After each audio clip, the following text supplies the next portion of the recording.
Here's my proof of absence for the makeup lab. Here's the comparator part of the lab. So when you turn the potentiometer, the light will switch on. And this is because, so when it switches on is about at 2.5. So it's comparing the two input voltages. You just switched on and then off. Here's my analysis of the non-inverting amplifier.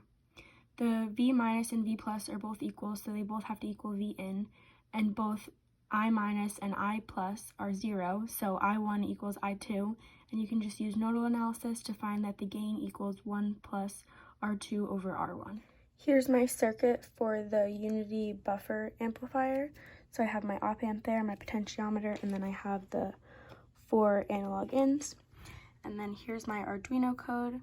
So I just have the different analog inputs, and then the string that brings it to processing, and then the 50 millisecond delay. And then I have my processing code right here.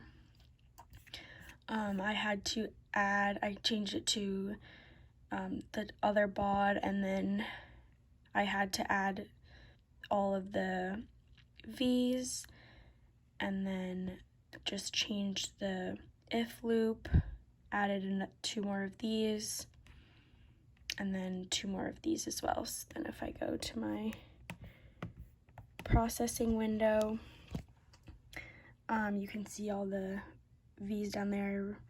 And then if I change the potentiometer, the output will only go to the lowest at about 2, and then the V plus, the VI, and then the V negative will go all the way down to 0, like with the yellow one, they're just behind it.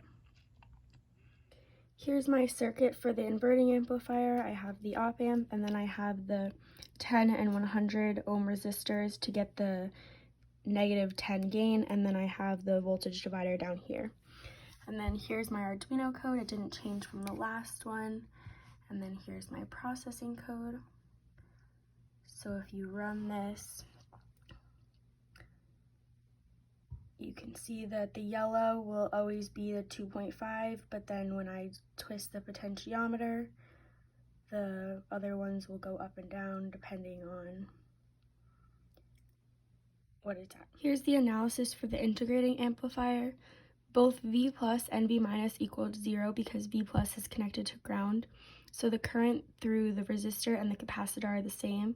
So you can use Kirchhoff's current law, and you can find it in terms of the frequency, because the impedance through the capacitor is 1 over J omega C, and then you can convert that to the time, and you get the V out. Here's my circuit for the integrating amplifier. So I have the capacitor and the resistor of the given values there, the op amp up there, and the potentiometer here. And both of my codes did not change. When I go to run it,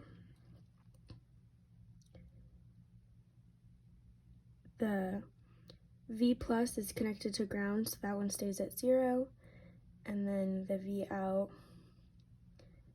and the V minus change inversely.